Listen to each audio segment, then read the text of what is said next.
Okay, we're ready to get going after a bye week.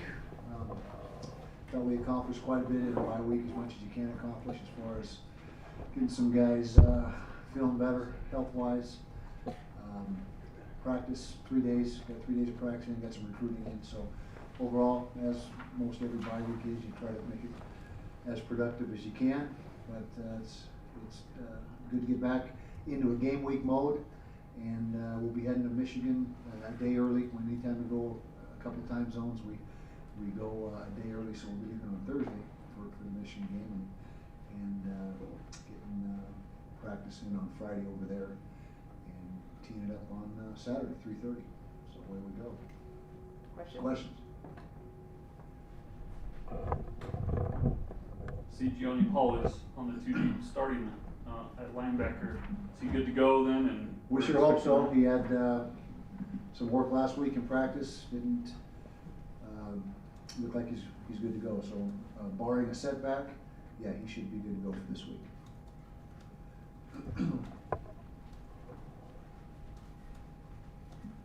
We see Jason Whittingham off the 2 deep this week. Mm-hmm. Do you have any insight into that situation, how he's doing? Nope, he won't be available this week, though. He's not on the 2 deep. Kyle, just curious, playing Michigan, did you talk to Gary or Urban over the summer or recently about the Wolverines? Well, I talk to Gary and Urban very often about a lot of things, but, we talk about, games and so forth, but as far as talking specifically about the Michigan game, no, I have not done that.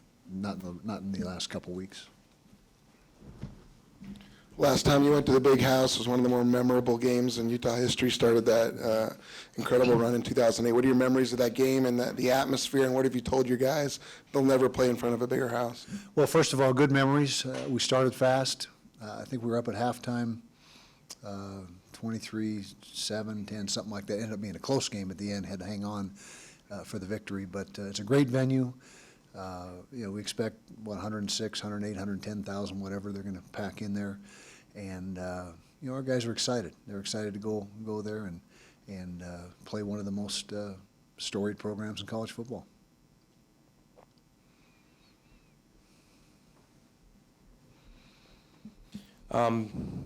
Michigan gets a win over the Red Hawks this week. Did you learn anything about them that you didn't see in the previous 2 games of their footage? Not really. We know they're a typical Michigan team. Good athletes all over the place. Physical up front, line of scrimmage, particularly the offensive line, very physical. And we didn't really. There was nothing really out of the realm of what they've been doing the first 2 games. A few more. The receiver didn't play, Funchess, and so they had more 12 and 21 personnel groupings than they probably would have had he been available. But other than that, no major changes. Saw Nate Orchard listed as starter at end and linebacker. Will you expand a little bit on his role now going forward? Yeah, he's like we talked about last week, like Trevor Riley, what he gave to us in the different packages, and right now he's going to be able to play outside linebacker for our base package, which again we haven't found ourselves in much in the last or so far this season or last season. But Michigan, with some of their personnel groupings, Nate will be playing a little bit of linebacker. Will you talk about the Michigan quarterback and what the best way to defend him is? Yeah, he's a big, strong kid, 6'4", about 220. Runs the ball well. He's got quickness. He's got athleticism. He's throwing the ball pretty good too. 65, 68%, I think, is his completion percentage right now, and about 150 QB efficiency rating throwing the football. So he's a dual threat for sure, and he's. Although he hasn't run a bunch yet this year, he's very capable, and we need to make sure that we have our bases covered. He's just a really good athlete, big, strong kid. You mentioned you're leaving a day early to travel back east. How big of a deal is that when you're traveling time zones like that and losing hours? Well, it can be a big deal, particularly when you're going as far as we're going. We're not going all the way to the East Coast, but we're close. And it's a 3:30 kickoff, so it's an afternoon kick. Now, had it been a night game, maybe would have entertained thoughts of just leaving Friday as usual. But with the long travel and the kick, which is actually a 1:30 Mountain Time, so it's 1:30 Mountain Time kickoff. And we've done that, a handful of times since I've been the head coach, and, for these type of games back on the Eastern Time Zone. Could you just give your overall evaluation of what you see with Michigan as you're watching film? Yeah, typical Michigan team. I mean, they're Michigan. I mean, that really says it all. They've been a Big Ten, upper tier Big Ten team for years and years and years. They're traditionally very good on the offensive line. They got big, strong guys up front, 6'5", 6'6" across the board, and 300 plus. Very good defensive lineman. Number 57 is a very good player, active, tough, and like I said, just they're a talented team, and we got to be ready to play our A game without a doubt. Coach, I'm sure you want to keep the mindset pretty much the same from week to week with your team, but when you're going in to face a storied program like Michigan, is there a part of you kind of want your guys to get a little excited because of the name they're playing against? Well, you want them to get excited every week. That's the objective, is to have them ready to play and in the right frame of mind. And storied programs, USC, UCLA. I mean, we play them every year now, and so that's nothing new to us. We don't the venues in the Pac-12 typically. You don't have anything as big as what we're going to play in this week, as far as just the sheer size of the stadium or the attendance. But we're not. We don't expect to have any departure from our routine and our preparation. But to answer your question, you'd like your guys to be focused and in the right frame of mind every single week of the season. Just to follow up on what you mentioned about Michigan and the stadium, 110,000. You've been there. You know how to deal with that. These kids haven't yet. Is there any way to prepare them for that element of the game aside from the opponent itself? Well, we deal with crowd noise every time we're on the road. Our offense will practice with crowd noise. We'll work in that situation where we pipe it in, and so there's nothing different, or no way we can prepare any differently than we would for any other road game. And so you just got to you talk to them about the situation they're going to be in, and we have a walkthrough in the big house Friday. We'll go in there and walk through. So on Saturday when they come in there, it's not the first time they've seen it, but obviously a lot different with nobody in the stands than when it's full.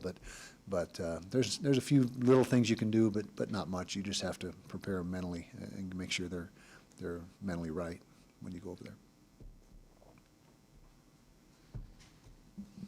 Michigan had a good run game this week behind Derek Green, and was averaging 242 yards per game on the ground. Right. Obviously, you guys had a good game against Fresno and run D, but how confident are you that performance is going to hold up against a Big Ten team? Well, we hope it does. In order to play good defense, you got to be tough against the run. I mean, it goes hand in hand, and they are averaging over 6 yards a carry, 6.3, I think, in the run game through the first 3 games, and got back to, I said there wasn't a big departure last week from the first 2 weeks, but there was a little more power run game showed up on Saturday than had occurred in the first 2 games. And again, I attribute some of that to not having their premier receiver on the field.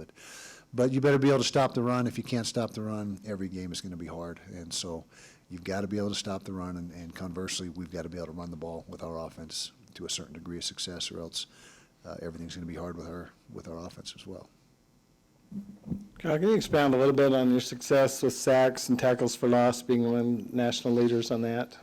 Yeah, I think that's speaks to the activeness and the athletic nature of our defensive front. We got a lot of guys up there who are returning veterans for us, and we led. I said before, we were up there in the national leaders in sacks last year, and so that's we play aggressive defense here, and it's good to show up in some of those categories. They're not the most important categories, but they're certainly important. And I think it just says that our guys up front they're doing a good job flying around and making plays when they're there to be made. And can you talk about Nate Orchard's role? I think he's played in 39 straight games for you since he's been in the program, and he's obviously, I imagine, has a lot to do with that success up front. Oh, without a doubt. He's probably the premier playmaker in the front 7. And he's so far has only been through a couple games, but through a couple games he's as advertised. And we needed him to come this year with the mindset that he was going to be one of the best pass rushers and edge players in the Pac-12 conference, and he's off to a good start.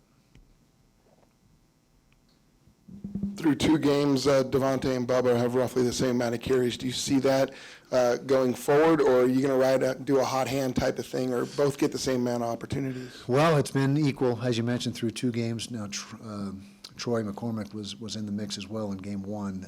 They separated themselves from Troy after that week and really have continued to put more distance in between them and Troy in game 2. But to answer your question, we will, right now they're on equal footing.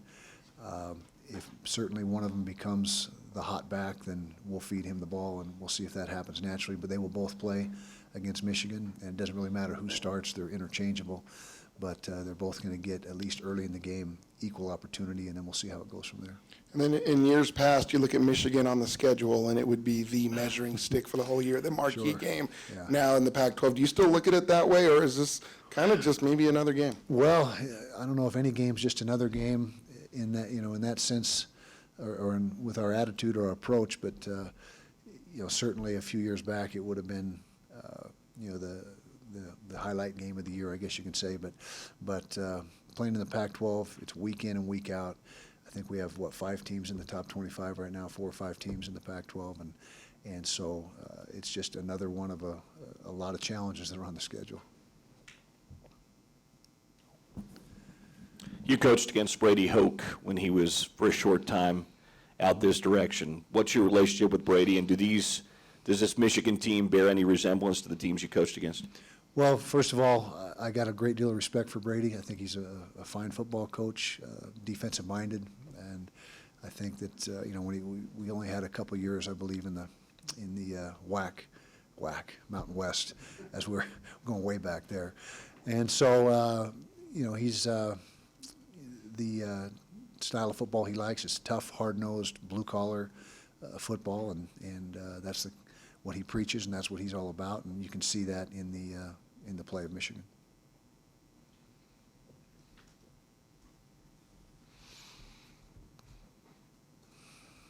Coach, obviously this game's really important, but with recent injuries in the Pac-12 and the play of some Pac-12 teams, some losses, some important losses, does this game gain any added significance to you guys to keep pace in the Pac-12?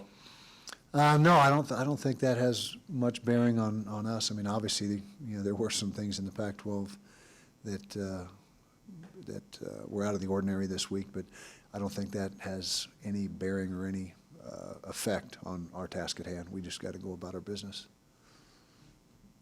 After Fresno, you mentioned that you were hoping to use this bye week as a chance to heal some bumps and bruises. Have you guys been able to accomplish that? Mostly, yeah, not entirely, but we're a lot better shape right now than we were a week ago today. And so in that respect, there's probably 2 or 3 guys that may not have played had we had a game last week that will be playing in the game this week. So it was good to us in that respect.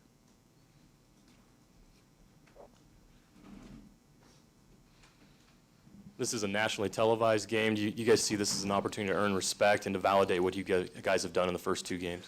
Well, it is good exposure. I mean, it's ABC television, and so that's an opportunity there. But we don't really stress that too heavily among the players. I mean, every week we're on TV somewhere, and under the spotlight, and so. But this may be a little more than typical. But you don't want to make too much of that. It's an opportunity to play well on TV. That's what we tell our guys: opportunity to play well and to show people what we're all about. Can you just talk about the 2 running backs and what each of them brings to their team, in respect of just how they play? Okay, I'm assuming you mean our 2 running backs. Okay, Devontae and Bubba. First of all, they're both juniors, and so they're mature kids. They've even though Devontae's first year in our program, he's very mature and handles himself the right way. Same with Bubba. As far as stature, Bubba's a little bit taller, a little bit leaner, where Devontae's a little more compact. Devontae's probably 205. Bubba's maybe 195, and so Bubba's a little bit, like I said, not quite as thick, but both of them do an exceptional job with assignments, blitz pickup, knowing who they have and executing the pickups that they need to in the pass protection facet. Devontae's a little more of a, I'm not going to say he's exclusively an inside runner because he's got great speed, but he's a guy that can run in between the tackles exceptionally well as get outside, where Bubba's more of a slasher and maybe not quite as powerful up in between the tackles. Both of them are very good receivers. That's something that should help us throughout the course of the season, as they both have good hands and very reliable coming out of the backfield. Yeah, you had one more, Liz. We don't want to. Yeah, just don't want to. Sorry, Coach. Turnover battle. How important is it to win that? Huge. Turnover battle is huge every week. Right now in the season, we're even in the turnover margin. Doing a very good job offensively taking care of the football, doing a very average job at best taking the ball away. And so my guess is whoever wins the turnover margin will win this game. That's how important it is. So that's something that's a week in and week out statistic that is critical, absolutely critical. Thanks, guys.